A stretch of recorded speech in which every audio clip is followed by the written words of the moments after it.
John, talk to me about the prophecy of the eagle and the condor and how you see it applying today.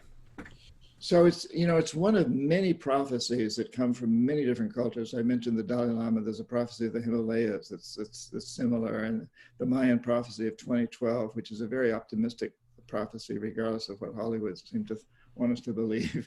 But the eagle and the condor. So it's one of the Jewish culture, the Hindu culture, the Muslim culture, the Christian culture. There are all these prophecies.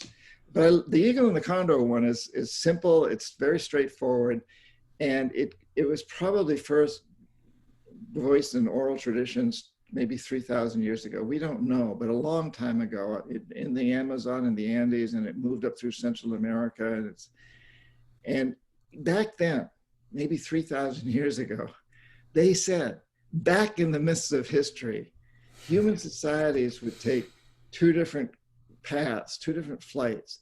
One part of society would take the flight of the mind, the brain, which they said was the flight of the ego, the flight of rationality, science, industry. And the other part of human society would take the flight of the condor, the flight of the heart, of passion, of emotion, of intuition, of creativity, let's say, of emotion and intuition.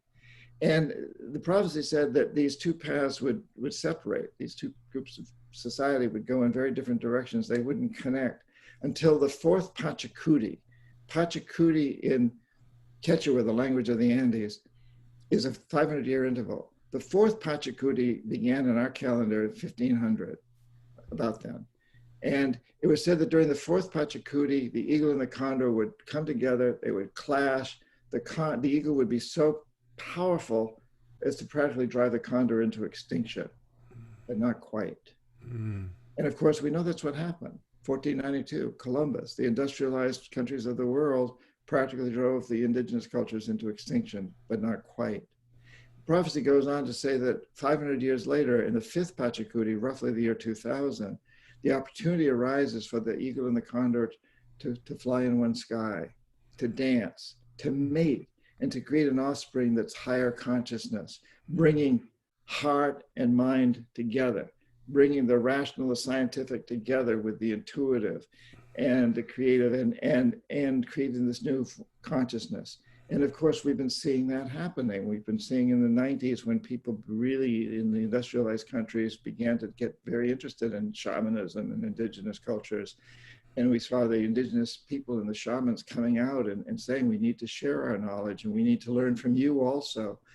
And this has been growing ever since. It's still growing today, where we've been seeing this happening, this coming together. Mm-hmm. And I think in a way, the climate change that we're experiencing and the COVID experience is an indication of this, that you can say that Pachamama, the earth from a shamanic standpoint, is speaking to us, sending us a strong message that we must change. But you can also say from a scientific standpoint, the same thing. COVID-19 has shown us that when we stop driving cars in the cities and we stop some of our other commercial activities and fossil fuel burning activities, suddenly you see the stars in places like Los Angeles and Beijing and many other places. I mean, we're seeing lots and lots of science. Scientifically, we're seeing how this is impacting us. So it is these two